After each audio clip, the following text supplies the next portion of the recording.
on va essayer de parler de quelques personnages. Il y a certains qui touchent plus que d'autres. Moi, personnellement, il y a quelqu'un que je ne connaissais pas du tout, s'appelle Camille Montenol, qui est le premier qui est noir en France qui a fait Polytechnique. Mais malgré ça, c'est tout à fait incroyable, c'est qu'en faisant Polytechnique, le regard des autres n'a pas vraiment changé, malgré tous les efforts qu'il a fait. C'est une évidence, parce qu'il faut savoir quand même qu'il y a des préjugés qui sont très forts dans nos sociétés. Lui, il était les plus brillants de tous, en plus. Oui, mais déjà à l'époque, parce que lui, c'est juste à la fin de l'esclavage. Et donc, il faut savoir qu'on n'échappe pas à son éducation. Donc, dans la société, il y a des préjugés très forts. Il y a certaines personnes qui sont plus suspects que d'autres.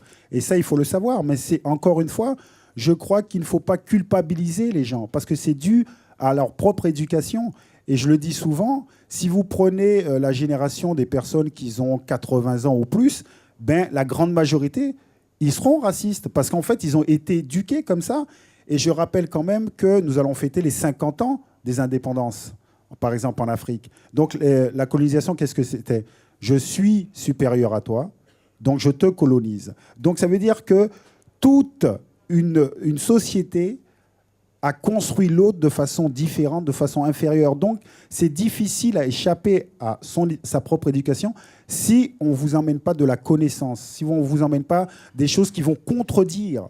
Par exemple, peut-être que pas beaucoup de personnes connaissent cette histoire. Par exemple, en 1931, l'exposition universelle, où il y avait les zoos humains. D'ailleurs, on va faire un travail avec le Quai Branly pour justement déconstruire ces imaginaires. Eh ben, la majorité de la population française, la première fois qu'ils ont vu des gens qui venaient d'Afrique du Nord ou d'Afrique subsaharienne ou d'Asie, c'était dans des zoos. Il y a un collègue à vous qui était en équipe de France en 98, dont son grand-père a été exposé là. Exactement, Christian Carambeu. Donc, si ces enfants, ces adultes vont pour la première fois voir ces personnages, on leur dit, voilà, c'est des sauvages, ben, ils finissent par croire que c'est vrai. Il faut être attentif à l'histoire que nous racontons à nos enfants, et il faut savoir que on n'échappe pas à son éducation. Et donc, c'est pour cela j'ai fait ce livre pour dire, voilà, nous avons des étoiles de toutes les couleurs. Est-ce qu'il ne serait pas plus intelligent, par exemple, une prof qui est en classe de français explique, quand il fait apprendre aux enfants La Fontaine, Jean de La Fontaine, que Jean de La Fontaine s'est inspiré d'Ésope, un noir nubien. Je pense que rien que d'apporter cette information, eh ben, vous luttez contre le racisme. Pouchkine. Pouchkine aussi. La lutte contre l'injustice, c'est une lutte sans fin. Parce que de toute façon, dans chaque être humain, il y a le bon et le mauvais. Donc, dans chaque société, il y aura le bon et le mauvais. Et donc, l'injustice, c'est une lutte, ouais, de tout instant. Et je crois que c'est ça qui est important.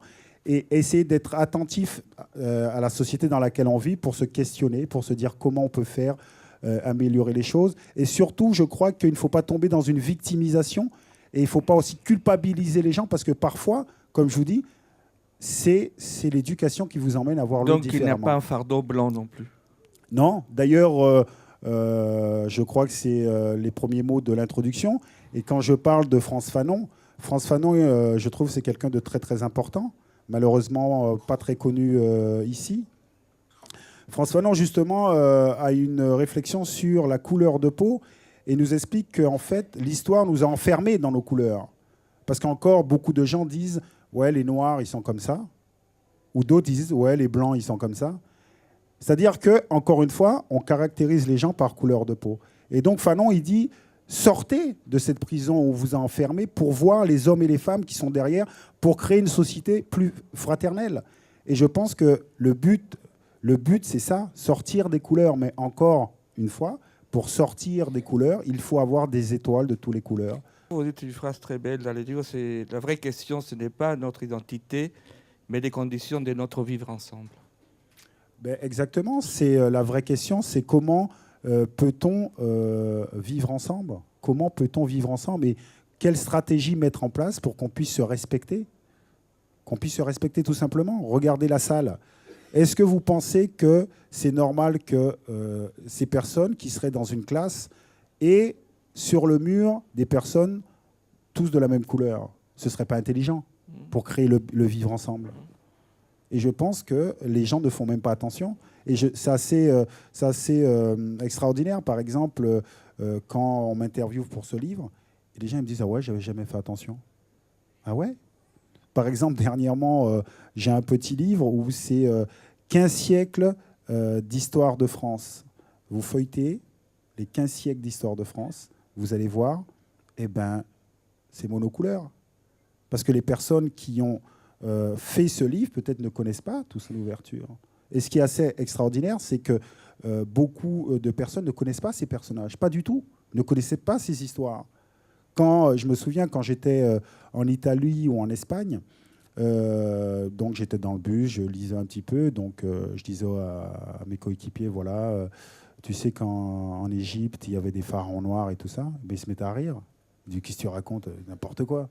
En 1940, lorsque les Allemands ont envahi la France, Jean Moulin, qu'est-ce qui a été sa première réaction justement face à l'injustice? Qu'est-ce qu'il a fait qui a déclenché son premier acte de résistance en France? On accusait les tirailleurs sénégalais d'avoir fait des meurtres qu'ils n'avaient pas fait. Et en fait, on l'obligeait, Jean Moulin, à dénoncer les tirailleurs sénégalais. Et je pense que chacun de nous, nous sommes capables d'être, comment je pourrais dire, de ne pas accepter les injustices. Et donc voilà, c'est pour ça que lui s'est révolté pour justement rentrer dans la résistance et, je dirais, se mettre à côté des tirailleurs sénégalais.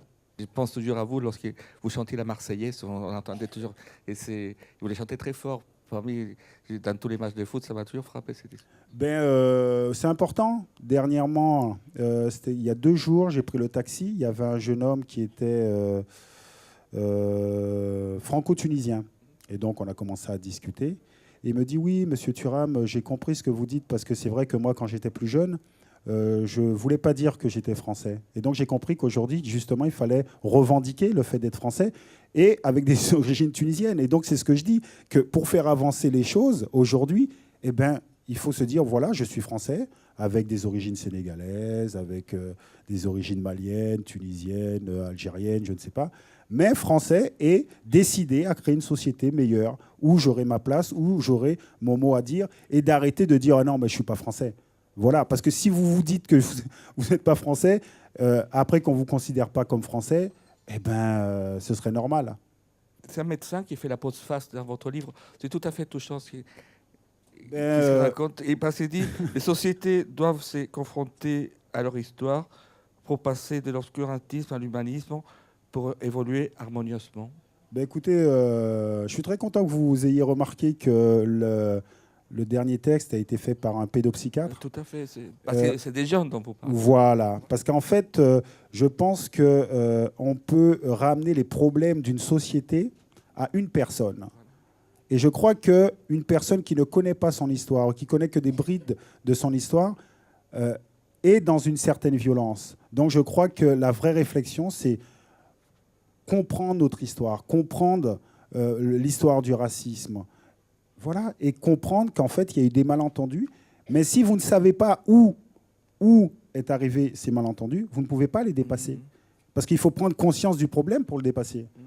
Il ne suffit pas de dire « Ah oui, non, mais ce sera toujours comme ça, on ne pourra rien y faire. » Si, voilà, parce que les gens ont des préjugés. Comme je vous dis, parfois, ce n'est même pas de leur faute, parce qu'ils ont été éduqués. Par exemple, là aussi, je dis à ma mère, mais attends, mais comment vous avez pu croire un moment que vos ancêtres étaient des Gaulois? Je dis, mais c'est pas possible quand même. Vous êtes aux Antilles, vous êtes dans la classe, le professeur, il vous dit, mes ancêtres, les Gaulois.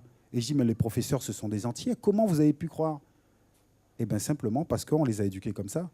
Et si on vous éduque comme ça, vous finissez par le croire. Tout simplement.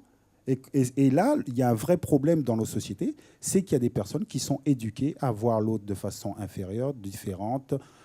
Et donc, il faut changer notre éducation.